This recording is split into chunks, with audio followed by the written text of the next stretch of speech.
Olá! Seja muito bem-vindo ao nosso canal. Aqui você encontra reflexões poderosas e acessíveis sobre as Escrituras, explorando cada capítulo da Bíblia com atenção e clareza. É uma alegria ter você conosco nessa jornada de aprendizado e crescimento espiritual. Primeiramente, quero agradecer ao nosso Senhor, Jesus Cristo, pela oportunidade de estar fazendo este vídeo para vocês e agradecer aos mesmos pelo tempo disponibilizado para assistir. Muito obrigado. Lembrando, primeiro faço a leitura da palavra, depois apresento os significados e no final informo a conexão com o Antigo Testamento. Se você achar melhor ouvir a conexão com o Antigo Testamento, basta ir para a numeração que aparece na tela. Este é o momento onde inicio a conexão. Fica o convite para ouvir a palavra e seu significado. O 8º capítulo da Epístola aos Hebreus apresenta o cerne teológico da carta, sintetizando a transição monumental do antigo sistema religioso para a nova realidade espiritual estabelecida por Jesus Cristo. O autor inicia declarando que o ponto principal de toda sua argumentação é que os cristãos possuem um sumo sacerdote de tal grandeza que se assentou à destra do trono da majestade nos céus, ministrando no verdadeiro tabernáculo, que foi erguido pelo Senhor e não por mãos humanas. A partir dessa premissa, o capítulo demonstra a superioridade do ministério cósmico de Cristo em relação ao sacerdócio terreno, que servia apenas como sombra e cópia das realidades celestiais. O texto culmina em uma das exposições mais importantes do Novo Testamento sobre a Nova Aliança, profetizada originalmente por Jeremias, evidenciando que ela é baseada em promessas superiores, escritas diretamente no coração e na mente dos fiéis, tornando o antigo pacto obsoleto, envelhecido e prestes a desaparecer. Se este conteúdo te edificam, inscreva-se agora no canal e ative o sininho para não perder nossos próximos vídeos. E mais, compartilhe este vídeo com seus amigos e familiares para que juntos possamos espalhar a palavra de Deus e inspirar vidas ao redor do mundo. Prepare-se para mergulhar nesse relato impactante, que nos confronta com a fragilidade da natureza humana e a justiça divina. Não esqueça, inscreva-se no canal, compartilhe, deixe o seu comentário e seu like no vídeo. Pois ao fazer isto a plataforma irá identificar que o conteúdo tem uma certa relevância e indicará para outros usuários com perfil semelhante ao seu.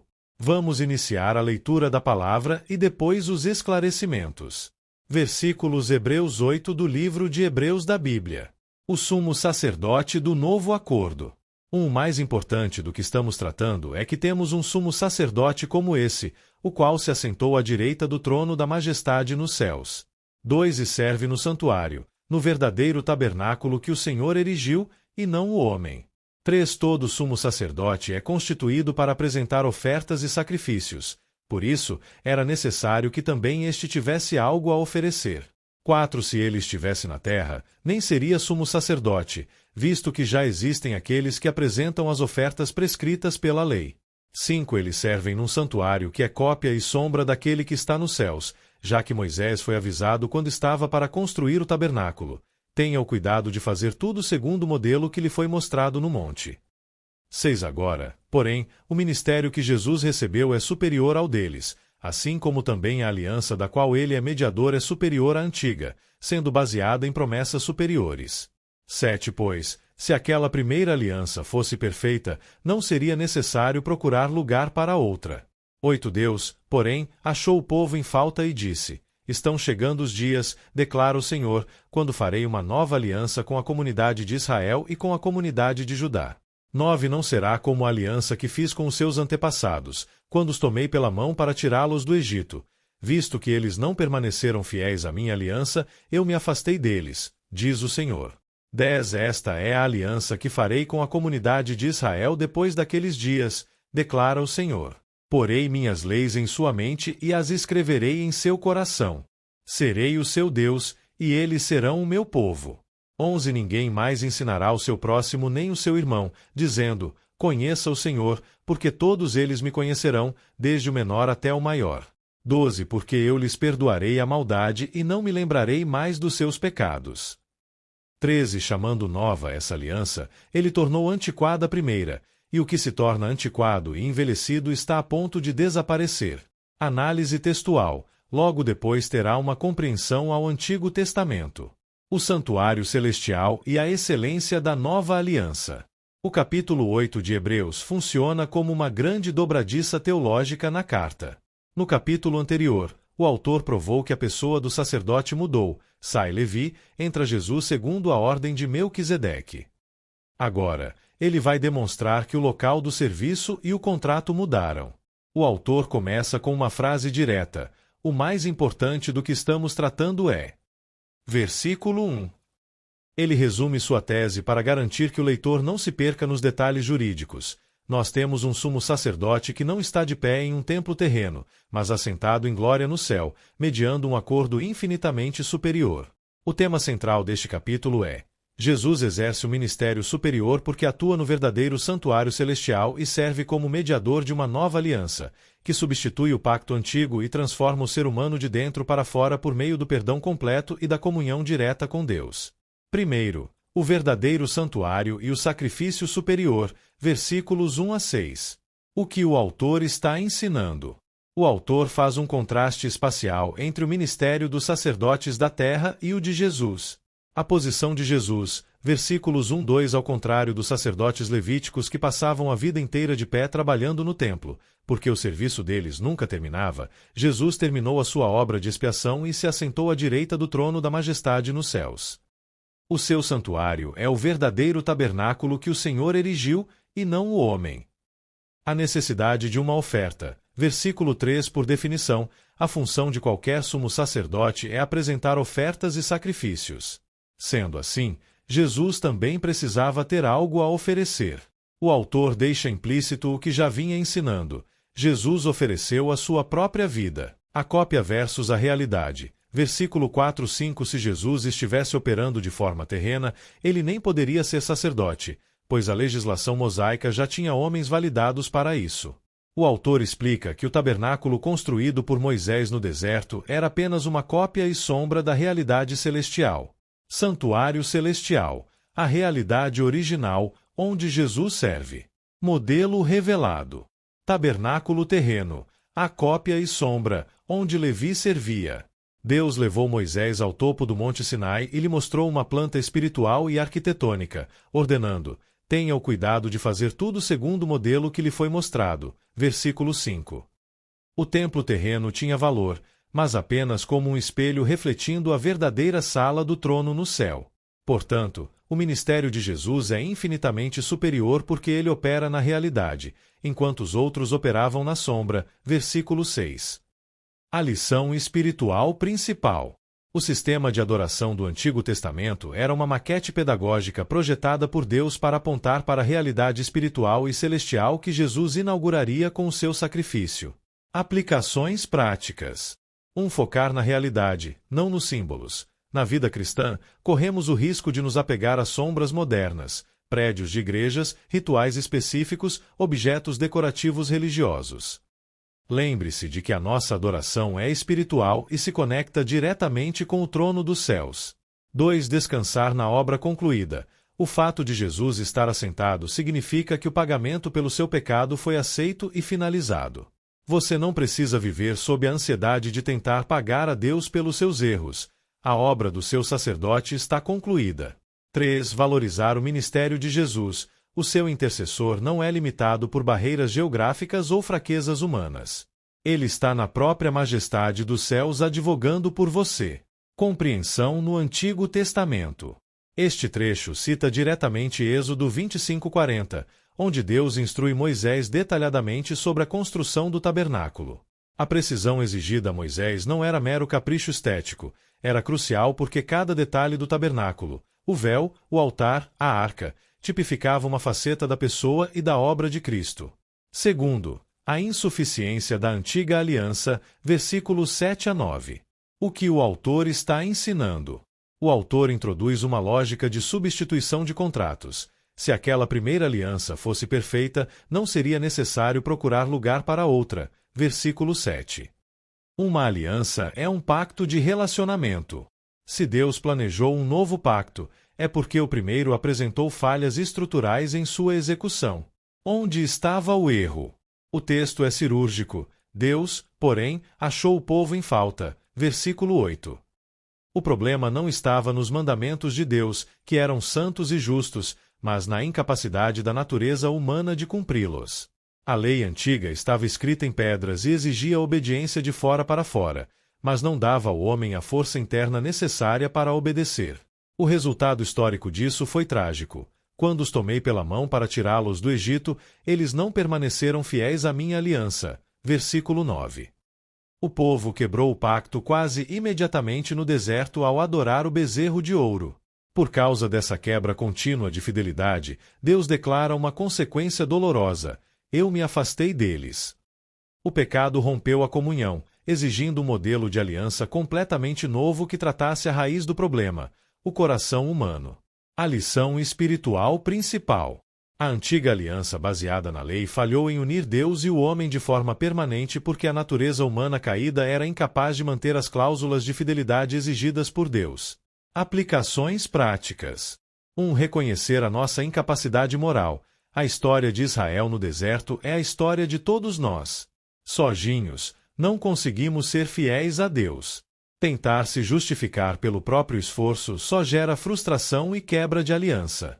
2. Agradecer pelo resgate de Deus. Deus nos pegou pela mão para nos tirar da escravidão, assim como fez com Israel no Egito. A nossa salvação começa e termina na iniciativa dele, não nos nossos méritos. 3. Compreender a gravidade da infidelidade. O pecado causa separação, eu me afastei deles. Devemos zelar pela nossa comunhão com Deus, sabendo o custo alto que foi pago para reatar esse relacionamento. Compreensão no Antigo Testamento. O autor começa aqui a citar a passagem profética mais importante sobre a mudança de pacto, Jeremias 31, 31, 34. Jeremias escreveu essas palavras no período do exílio babilônico, em um momento de total ruína nacional, mostrando que o colapso do reino de Israel era prova viva de que o povo havia falhado em guardar a aliança do Sinai. 3. As 3 promessas superiores da nova aliança, versículos 10 a 13. O que o autor está ensinando? A partir do versículo 10, o autor detalha o conteúdo da nova aliança prometida por Jeremias, que Jesus selou com o seu sangue. Ela é descrita como sendo baseada em promessas superiores, versículo 6, que se dividem em 3 pilares revolucionários. 1. Transformação interna da mente e do coração, versículo 10. Porei minhas leis em sua mente e as escreverei em seu coração. Serei o seu Deus, e eles serão o meu povo. Na antiga aliança, as leis estavam gravadas em tábuas de pedra, externas ao homem. Na nova aliança, Deus opera cirurgicamente, ele muda os desejos, os pensamentos e as afeições. A obediência deixa de ser um dever pesado motivado pelo medo da punição e passa a ser um prazer voluntário motivado pelo amor. Ele muda o software interno do ser humano. 2. Intimidade e conhecimento direto com Deus, versículo 11. Ninguém mais ensinará ao seu próximo, porque todos eles me conhecerão, desde o menor até o maior. No sistema antigo, o cidadão comum dependia de intermediários, o sacerdote, o profeta, o rei, para saber o que Deus queria. O acesso era elitizado e restrito. Na nova aliança, por meio do Espírito Santo, o véu se rasgou. Desde a criança mais simples até o teólogo mais instruído, todos têm o privilégio de ter um relacionamento íntimo, pessoal e direto com o Criador. 3. Perdão absoluto e esquecimento dos pecados, versículo 12. Porque eu lhes perdoarei a maldade e não me lembrarei mais dos seus pecados. Esta é a base jurídica que torna as 2 promessas anteriores possíveis. Os sacrifícios de animais faziam apenas uma cobertura temporária, uma lembrança anual do pecado. Mas a obra de Jesus é tão eficaz que Deus decreta uma anistia total. Obviamente, Deus sendo onisciente não sofre de amnésia. A expressão não me lembrarei mais é um termo legal que significa: eu nunca mais trarei esses pecados à mesa para fins de condenação ou julgamento. A ficha criminal está limpa para sempre. O capítulo termina com uma conclusão lógica de mercado e tempo. Chamando nova essa aliança, ele tornou antiquada a primeira, e o que se torna antiquado e envelhecido está a ponto de desaparecer, versículo 13. No momento em que Jeremias profetizou que uma nova aliança viria, a antiga foi carimbada com o selo de prazo de validade vencido. O autor avisa seus leitores judeus de que o sistema de templos e sacrifícios que eles tanto defendiam era um sistema moribundo, prestes a sumir da história. A lição espiritual principal. A nova aliança em Cristo oferece transformação interna através do Espírito Santo, intimidade acessível a todos e o cancelamento definitivo e eterno da nossa dívida de pecado. Aplicações práticas. 1. Avaliar a motivação da sua obediência. Você busca a Deus por medo do inferno ou porque as leis dele foram escritas no seu coração e você passou a amar o que ele ama? Peça a Deus essa transformação de desejos todos os dias. 2. Desenvolver intimidade pessoal.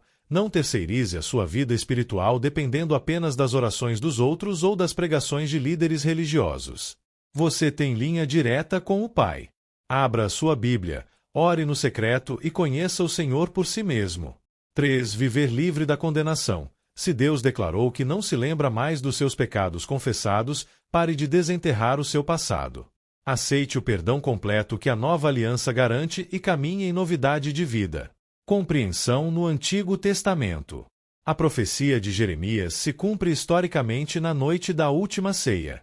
Em Lucas 22:20, Jesus pega o cálice e diz formalmente: "Este cálice é a nova aliança no meu sangue, derramado em favor de vós." O autor de Hebreus está mostrando que o que Jeremias viu de longe, Jesus realizou na mesa e na cruz. Poucos anos após a escrita desta carta, no ano 70 d.C., o Templo de Jerusalém foi destruído pelos romanos, e o sistema sacrificial desapareceu por completo, exatamente como o versículo 13 previu. Resumo dos pontos-chave. Primeiro, Jesus é o sumo sacerdote do verdadeiro tabernáculo celestial construído por Deus, operando na realidade espiritual da qual o templo terreno de Moisés era apenas uma cópia e sombra temporária. Segundo, a antiga aliança baseada na lei provou-se insuficiente não por falha de Deus, mas porque o povo quebrou o pacto continuamente, gerando o afastamento divino e a necessidade de um novo acordo. Terceiro, a nova aliança se fundamenta em 3 promessas superiores: a interiorização das leis no coração, o acesso e conhecimento direto a Deus por todos os crentes e o perdão definitivo com o esquecimento jurídico dos pecados. Quarto, a proclamação da nova aliança decreta automaticamente a obsolescência da primeira, mostrando que o sistema religioso antigo cumpriu o seu papel pedagógico e estava pronto para desaparecer. Reflexão espiritual final. Muitas vezes tratamos o nosso relacionamento com Deus como se ainda estivéssemos vivendo sob os termos da antiga aliança. Agimos como se Deus estivesse de braços cruzados, esperando a nossa primeira falha para rasgar o contrato e nos expulsar da sua presença. Vivemos uma religiosidade baseada na periferia das regras externas, tentando limpar o lado de fora do copo pelo nosso próprio esforço. Hebreus 8 nos convida a mudar de mentalidade. Ele nos lembra que o nosso mediador, Jesus, não está tentando consertar um sistema velho e remendado. Ele inaugurou algo completamente novo. Pense no alívio de saber que a sua comunhão com Deus não depende de você conseguir escrever perfeitamente a lei nas tábuas da sua vida. É Deus quem escreve.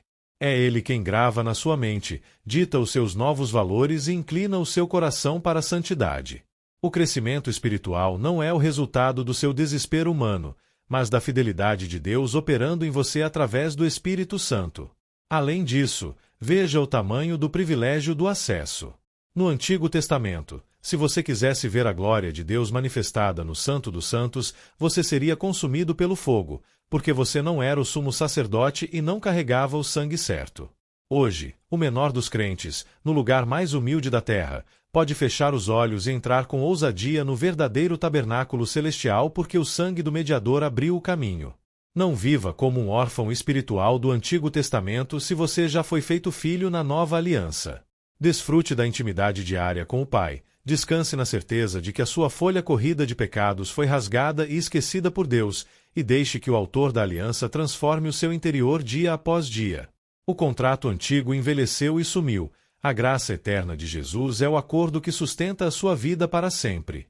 Vou te explicar Hebreus 8 de forma simples e bem prática, destacando a mensagem principal e dividindo o texto em partes para mostrar as conexões com o Antigo Testamento.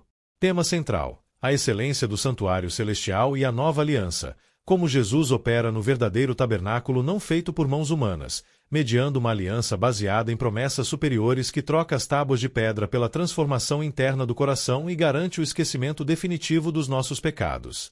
Primeira parte: o sumo sacerdote no trono e o tabernáculo real, versículos 1-3. Versos 1-2. Versículo-chave: o mais importante do que estamos tratando é que temos um sumo sacerdote como esse, o qual se assentou à direita do trono da majestade nos céus e serve no santuário, no verdadeiro tabernáculo. Significado: o autor faz um resumo executivo de toda a sua tese até aqui. A grande notícia não é apenas que temos um sumo sacerdote perfeito, mas onde ele está trabalhando agora. Os sacerdotes da terra trabalhavam em pé, correndo de um lado para o outro porque o trabalho de sacrificar animais nunca terminava. Jesus se assentou. O ato de sentar-se indica que o trabalho de redenção foi 100% concluído. Ele não atua em uma tenda feita de couro e tecidos na terra, mas na sala de comando do universo. Verso 3. Todo sumo sacerdote é constituído para apresentar ofertas e sacrifícios. Por isso, era necessário que também este tivesse algo a oferecer. Significado: um sacerdote sem sacrifício é um profissional sem ferramentas. Se Jesus é o sumo sacerdote definitivo, ele precisava apresentar uma oferta superior aos bodes e cordeiros do sistema antigo. Como veremos detalhadamente no próximo capítulo, a oferta que ele levou para o santuário celestial foi o seu próprio sangue imaculado. Segunda parte: a maquete terrena e o original celestial, versículos 4-6. Versos 4-5. Eles servem num santuário que é cópia e sombra daquele que está nos céus. Tenha o cuidado de fazer tudo segundo o modelo que lhe foi mostrado no monte. Significado: o autor esvazia a vaidade do suntuoso templo de Jerusalém daquela época. Ele explica que o tabernáculo do deserto e o templo eram apenas uma cópia borrada, uma sombra projetada por uma realidade espiritual muito maior e concreta que fica nos céus. Quando Deus deu a planta baixa do tabernáculo a Moisés, ele não estava inventando uma arquitetura do zero. Ele estava mandando Moisés construir uma maquete física de uma sala que já existia na dimensão celestial. Ligação com o Antigo Testamento. O autor cita textualmente as instruções rigorosas de Deus a Moisés em Êxodo 25:40. Tenha o cuidado de fazer tudo segundo o modelo. Toda a engenharia sagrada descrita no livro de Êxodo tinha que ser milimetricamente exata porque representava realidades eternas e espirituais. Terceira parte: o diagnóstico de falha da antiga aliança, versículos 7-9. Versos 7-8. Pois, se aquela primeira aliança fosse perfeita, não seria necessário procurar lugar para outra. Deus, porém, achou o povo em falta. Significado: se o contrato assinado no Monte Sinai com Moisés funcionasse perfeitamente para salvar o homem, Deus não precisaria emitir um novo contrato. Mas onde estava o defeito da antiga aliança? O texto responde: o defeito não estava nos mandamentos morais de Deus, que são santos e perfeitos, mas no povo, achou o povo em falta. A antiga aliança era como um carro perfeito com um motorista péssimo e incompetente. Ela quebrou porque as pessoas não tinham força moral para cumprir as suas cláusulas. Verso 9. Não será como a aliança que fiz com os seus antepassados, quando os tomei pela mão. Visto que eles não permaneceram fiéis, eu me afastei deles. Significado: a imagem de Deus tomando pela mão evoca a figura de um pai conduzindo um filho pequeno e imaturo. Israel quebrou o acordo quase imediatamente com o bezerro de ouro. Como o povo rasgou o contrato de fidelidade consecutivas vezes através da idolatria, Deus suspendeu a sua proteção e os entregou ao exílio. Ligação com o Antigo Testamento. Esta seção inicia uma das citações mais longas e importantes do Antigo Testamento dentro do Novo Testamento, a profecia de Jeremias 31:31-34. Escrita em um momento de profunda crise nacional, às vésperas da destruição de Jerusalém pela Babilônia, essa profecia era o farol de esperança de que Deus não desistiria do seu plano de redenção. Quarta parte: as 3 cláusulas da nova aliança, versículos 10-13. Verso 10. Porei minhas leis em sua mente e as escreverei em seu coração. Serei o seu Deus, e eles serão o meu povo. Significado: primeira cláusula: interiorização na antiga aliança. As leis foram escritas pelo dedo de Deus em tábuas de pedra fria, os 10 mandamentos, do lado de fora do homem. O homem olhava para a pedra, mas o seu coração queria o pecado. Na nova aliança, operada pelo Espírito Santo, Deus pega sua lei e a implanta na mente e no tecido dos sentimentos, coração, do crente. Nós passamos a obedecer não por obrigação ou medo do castigo, mas porque passamos a amar o que Deus ama. O desejo muda por dentro. Verso 11. Ninguém mais ensinará ao seu próximo, dizendo: conheça o Senhor, porque todos eles me conhecerão, desde o menor até o maior.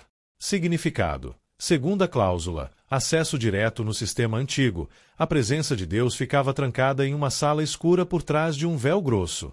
O cidadão comum dependia de uma elite de sacerdotes e profetas para saber o que Deus queria. Na nova aliança, o véu foi rasgado. Do mais simples crente até o mais maduro líder, todos possuem o mesmo canal direto e íntimo de comunhão com o Pai por meio do Espírito Santo. Verso 12. Porque eu lhes perdoarei a maldade e não me lembrarei mais dos seus pecados.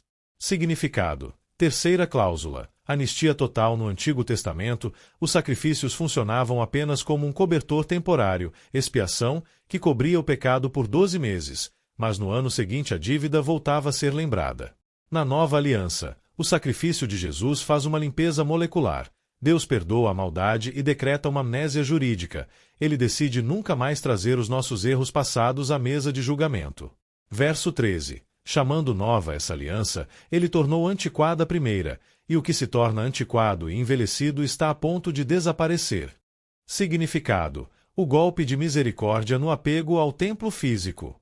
O autor usa a lógica linguística. Quando Deus usa a palavra nova, ele automaticamente rótula o sistema anterior de velho, antiquado e caduco.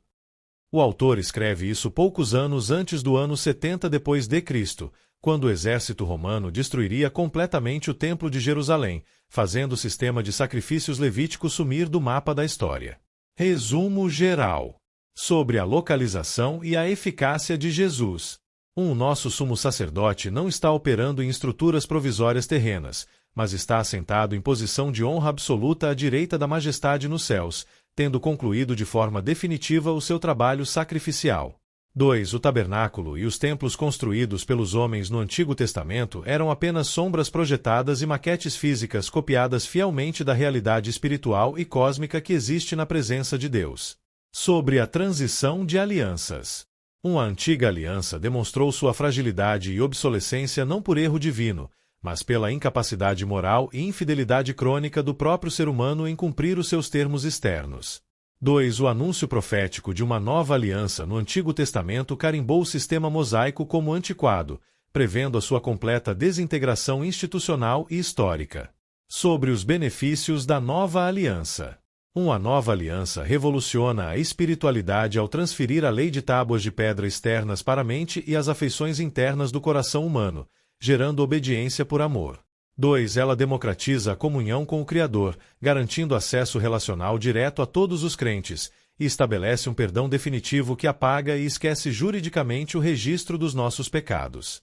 Mensagem central. Jesus Cristo desempenha o seu ministério superior no verdadeiro santuário celestial, atuando como mediador da nova aliança, que supera o sistema falho e externo da lei ao transformar os corações humanos por dentro, democratizar o acesso a Deus e garantir o perdão eterno e total dos pecados. Aplicação prática hoje. Primeira, pare de viver a sua fé baseada apenas em regras externas e cobranças religiosas de aparência. O verso 10 deixa claro que a marca da nova aliança é ter as leis de Deus escritas no coração.